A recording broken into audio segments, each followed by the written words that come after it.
Frères et sœurs, pourquoi l'Église au XIXe siècle, ce qui est quand même une date un peu tardive, a-t-elle choisi, pour essayer d'approcher cette réalité étonnante, qui, je crois, jusque-là n'avait pas beaucoup préoccupé l'Église, qui s'appelle le travail, pour essayer d'en comprendre les ressorts, la signification et l'importance dans la vie humaine de tout le monde.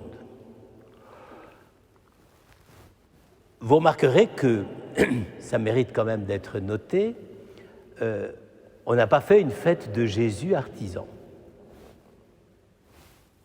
On aurait pu, parce que Jésus travaillait de ses mains, et quand on dit qu'il était le fils de Joseph, le fils de l'artisan même, à un certain moment, son père n'est-il pas artisan, Joseph, ça veut donc bien dire qu'en réalité, dans cette fameuse vie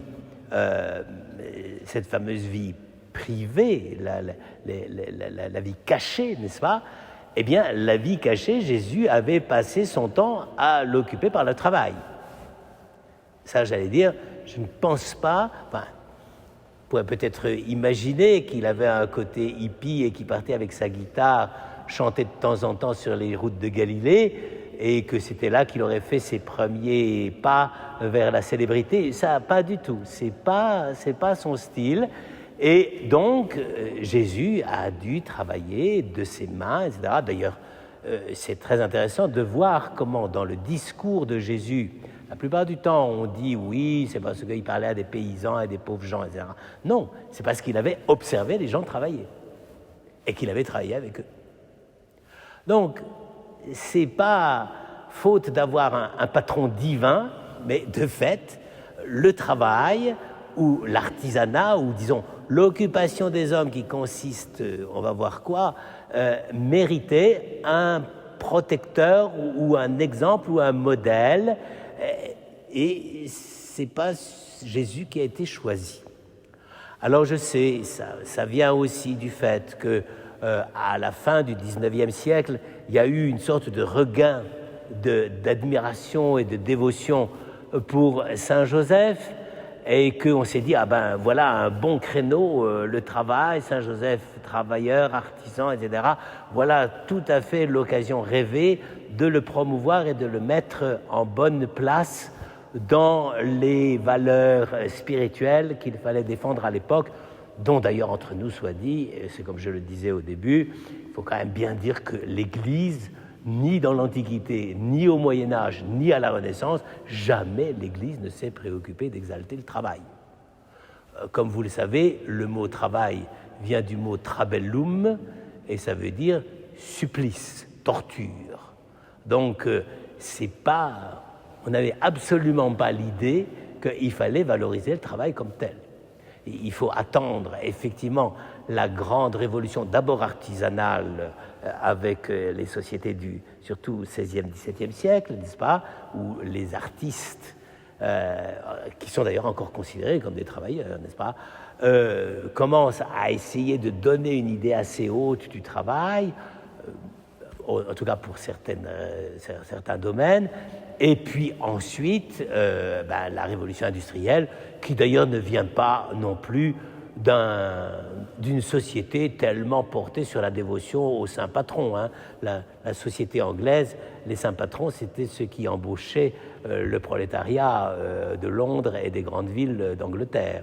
Donc, vous voyez, la genèse de ces choses-là n'est pas toujours aussi simple qu'on ne le croit et mérite une certaine réflexion. En réalité, je ne vais pas vous faire un cours sur le problème de la théologie du travail, et ça a été très bien fait. Il y a eu un certain nombre de grands auteurs qui ont essayé de le faire, notamment le Père Chenu. Je ne suis pas sûr d'ailleurs que tout ça se tienne bien encore aujourd'hui, mais enfin bon. En fait, c'est quoi ? On a commencé à découvrir, vraiment de façon plus globale aujourd'hui, que le travail était ce qui permettait à une société, quelle qu'elle soit, de trouver sa place dans le monde, et plus spécialement dans le monde créé. Car la première perception du problème du travail, c'est de rendre le monde, le petit monde social d'une tribu, d'un village et puis finalement d'une ville, de le rendre habitable. Et je pense que c'est plus par ce biais-là qu'on aurait dû développer la théologie du travail. Car, comme on ne l'a pas trop fait, on a laissé la réflexion sur le travail dériver presque exclusivement sur l'économie. Et là, l'économie, on peut craindre le pire, car si le travail est uniquement un problème d'économie, alors à ce moment-là, ça devient le travail uniquement en tant que numérisable, calculable, le travail en tant que le moyen de gagner de l'argent et de conquérir son autonomie. Alors évidemment, tout n'est pas faux là-dedans, mais ça ne donne pas une très grande idée du travail. Et d'ailleurs, le mot choisi en français pour désigner le travail, on gagne sa vie. Ça rappelle quand même Euromillions et le loto. Gagner, c'est le gain.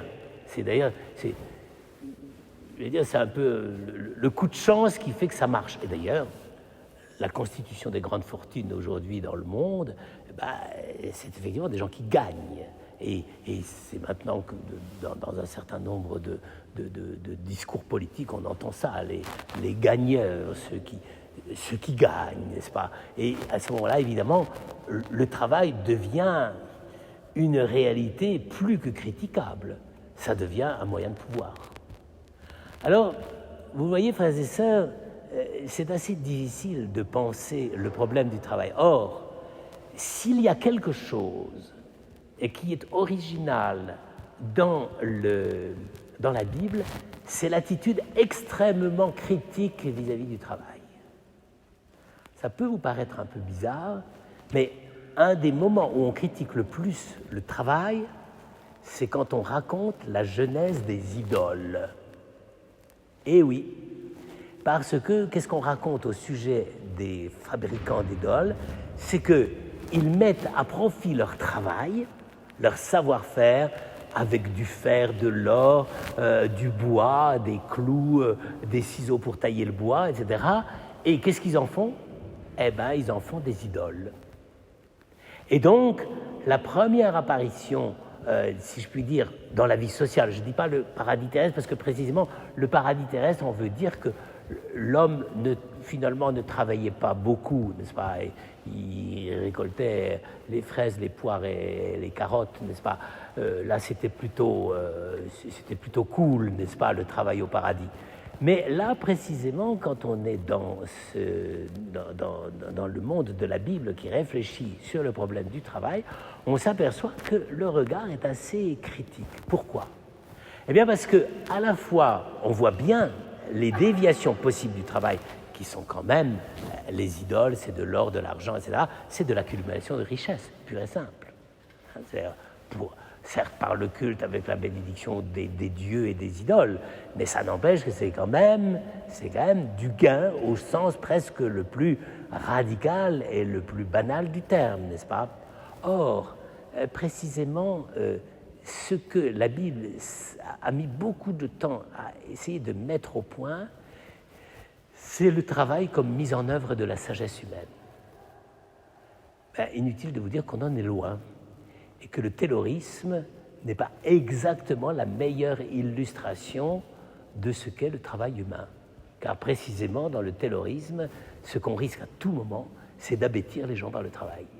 C'est-à-dire de retirer le lot de sagesse naturelle qu'ils peuvent avoir simplement parce qu'ils ont découvert leur relation au monde. Et donc, vous le voyez, frères et sœurs, je pense que l'Église, d'ailleurs, dans un certain nombre d'encycliques, c'est dit maintenant explicitement, et surtout, je pense à l'époque de Jean-Paul II, c'est quand même lui qui a essayé un petit peu de rappeler à l'humanité que travail et sagesse, que c'était la sagesse qui gouvernait le travail et non pas le travail qui donnait les moyens d'apparaître comme sage alors qu'on ne l'est pas tout le temps. Et donc, vous voyez, c'est là le problème. c'est que si nous fêtons aujourd'hui Saint Joseph artisan, on ne peut pas attribuer ça à Jésus, parce qu'il est la sagesse personnifiée. Donc, j'allais dire, si on disait que Jésus était le patron du travail, ce serait le travail sur soi, j'allais dire, ce serait à la limite le patron des psychanalystes, et pas beaucoup plus. Donc, voyez la difficulté, c'est que si on veut parler du travail, si on veut parler, et d'ailleurs dans l'Antiquité, on ne parlait que de l'artisanat, on ne parlait pas d'autre chose, eh bien, si on veut parler du travail, qui est devenu le trabellum, la torture, n'est-ce pas, eh bien, c'est précisément pour essayer de dire il y a une sagesse dans l'homme qui peut se manifester dans son rapport au monde par le travail. Mais le travail n'est pas tout. Et le travail n'est pas la référence absolue du rapport de l'homme au monde, et surtout pas, ce n'est pas la référence absolue du rapport de l'homme à l'homme. Voir uniquement nos rapports entre nous, uniquement à l'aune du travail et du gain économique de sa vie, c'est très insuffisant. Et ça mériterait de notre part un regard critique des plus sévères. C'est ça que nous devrions voir, n'est-ce pas? Et si on peut vénérer Joseph, c'est parce que lui, il a complètement adapté et compris que le sens du travail qui lui était demandé, qui n'était d'ailleurs pas un travail d'esclave. Joseph aurait passé aujourd'hui comme un employé de classe moyenne. Vouloir en faire un homme pauvre, c'est pas évident du tout, n'est-ce pas? C'était un homme de classe moyenne, c'était un artisan, et le travail qu'il faisait n'était pas un travail vraiment, disons, d'esclave. C'était un travail d'un homme qui était capable d'aménager une maison, les escaliers, les buffets, les machins, etc. C'était ça l'artisan Joseph. Et bien, c'est précisément pour nous rappeler que le travail est lié et conditionné même par la sagesse divine que Dieu nous a donnée. Cette sagesse, la sagesse de la main, c'est ça le travail. C'est la sagesse de nos mains. C'est-à-dire que quand on est devant quelque chose, on sait en faire quelque chose. Et on n'est pas simplement là en train de jouer à gagner avec des transformations. C'est quelle est la sagesse que m'inspire telle ou telle réalité qui est là. Et par exemple, c'est comme ça que pour les anciens, un des symboles même du travail, c'est le jardinage. C'est resté d'ailleurs. C'est vrai que le cabanon en Provence, ça, je pense que ça devrait être... On devrait bénir les cabanons ce jour-là, le jour de la Saint-Joseph, parce que c'est le sens même de ce que tout ce qu'on peut faire par la main et dans le rapport immédiat au monde est quelque chose inspiré par la sagesse divine. Enfin, c'est ça, vous le voyez, je pense que le problème de ce qu'on a appelé le monde du travail, en l'isolant d'ailleurs, vie professionnelle, vie privée, n'est-ce pas? Ben, précisément, chez Joseph, c'était pas tout à fait ça. Il était à la fois artisan et il était à la fois père de la sagesse divine. Il y avait les deux. Eh bien, pour ne pas prétendre à ça, mais on peut quand même essayer de comprendre comment cette vie avec du travail est conditionnée, non pas pour elle-même, mais elle est conditionnée d'abord pour trouver la sagesse. Eh bien, puissions-nous demander à Saint Joseph aujourd'hui de nous donner le don de la sagesse dans le travail et par le travail.